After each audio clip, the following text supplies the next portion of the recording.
This is the story of the Lion King. Once upon a time, there was a young lion cub prince named Simba.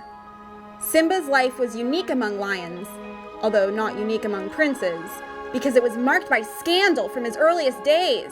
Right off the bat, his father Mufasa caused a public relations disaster when he let a monkey hold little Simba off the edge of a cliff, Michael Jackson style. When Simba got a little older, his dad told him that everything the light touched was his. Imagine telling your kid that! When Simba got in trouble for pissing all over Zazu's nest saying, "Mine," whose fault was that? One day, Simba and his friend, Nala, went out to go check out an elephant graveyard, which was a place where the light didn't touch. So it wasn't his, and he wasn't supposed to go there. Along the way, he sang a song about how he couldn't wait to be king, which is pretty messed up because that basically translates to, "I just can't wait till my dad dies."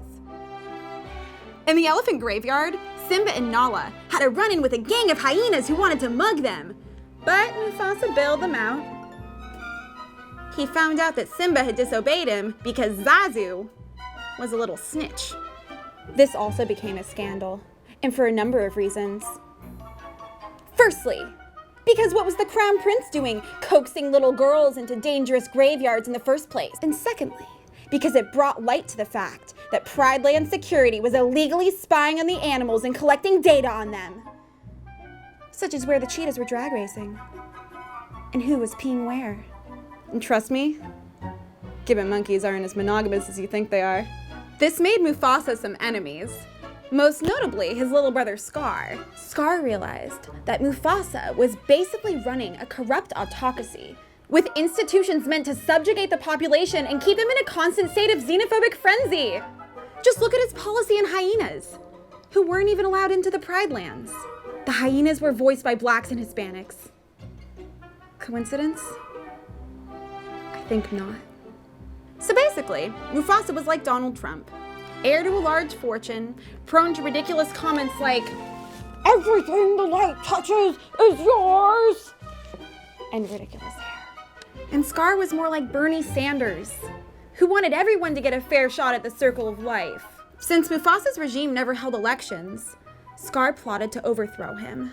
He used Simba, who really was a bit of a chump, to lure Mufasa into danger, and then he just let the wildebeest do the rest. Simba's implication in the death of his father was another huge scandal, and it forced him into self-imposed exile. This is where Simba met his dirty hippie friends, Timon and Pumbaa, who taught him the song Hakuna Matata, which translates to no worries in Swahili. This is more kid-friendly than the original title, Kutomba Hilo, which means fuck it. After Simba walked across a magical log that made him skip puberty and go straight into a full-grown adult, he had a rendezvous with Nala, who turned into a babe. And he totally banged her. Can you feel the love tonight? Oh yeah, baby, you're feeling my love tonight.